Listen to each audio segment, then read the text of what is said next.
Phoenix की छांव, dragon की जागृति। बहुत समय पहले अग्निमंदा नामक एक राज्य था जो पहाड़ों, नदियों और जंगलों से घिरा था।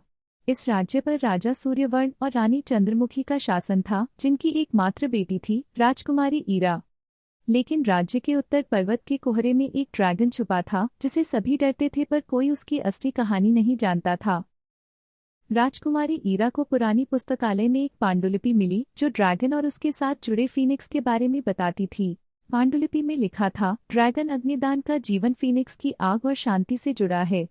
जब फीनिक्स खो गया तो ड्रैगन अकेला हो गया।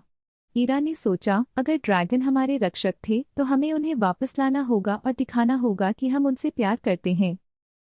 ईरा उत्तर पर्वत के विशाल गुफा में पहुंची जहां ड्रैगन अग्निदान मौन में छिपा था। उसकी आंखों में केवल भय और गुस्सा था। ईरा बिना शब्द बोले अपनी आंखों से बात करती है, मैं आई हूं तुम्हें समझने और प्यार देने। ड्रैगन उसकी झलक में कुछ नरमी महसूस करता है। ईरा के हाथ में वही पांडुलिपि थी जो कहती थी कि अगर फीनिक्स को लौटाया जाए तो ड्रैगन को फिर से जगाया जा सकता है। फीनिक्स की खोज के लिए ईरा 7 काले समुद्रों और 13 खून से भरी नदियों को पार करती है, जहां उसे अजीब से छायादार जीव मिलते हैं। छायादार दानव उसे डराने की कोशिश करते हैं, लेकिन ईरा कहती है, मैं डर के साथ ही आगे बढ़ रही हूँ। 13 खून की एक नदी में एक सुनहरी सांप पानी के अंदर चुपचाप रहता है, जो उसकी माँ की आवाज सुनाता है।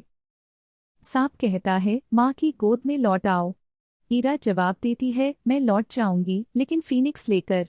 बर्फीले पहाड़ पर ईरा का सामना अपनी ही परछाई से होता है, जो कहती है कि यह जिम्मेदारी उसके लिए नहीं। ईरा कहती है, साहस उम्र से नहीं आता, और वह अपनी नजरों में दृढ़ता दिखाती है। ईरा आग के जंगल में पहुंचती है, जहां पेड़ जल रहे हैं लेकिन फिर भी जीवित हैं, और वह राख पर चलती है।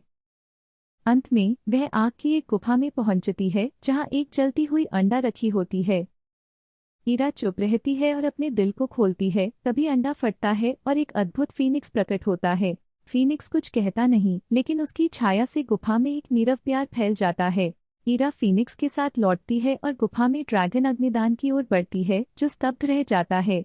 फीनिक्स अपने पंख फैलाता है और उसकी ज्योति धीरे धीरे ड्रैगन के शरीर को छूकर उसकी शक्तियां जागृत करती है।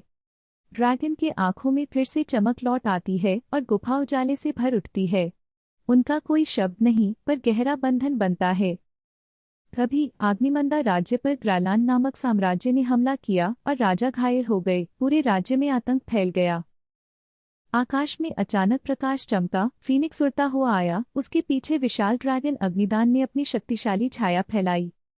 फीनिक्स अपनी चमकदार पंखों से लड़ाई के मैदान को आग से ढक देता है और ड्रैगन अपनी गर्जना से दुश्मनों को खदेड़ देता है। युद्ध थम गया, दुश्मन भाग गया और राजा सिर झुकाकर कहते हैं, तुम सिर्फ हमारी पुत्री नहीं हो, आग की पुत्री।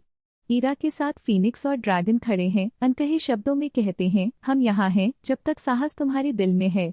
यह कथा आज भी हवा में गूंजती है। जहाँ कोई बच्चा डरता है, वहाँ फीनिक्स के पंखों की दस्तक सुनाई देती है।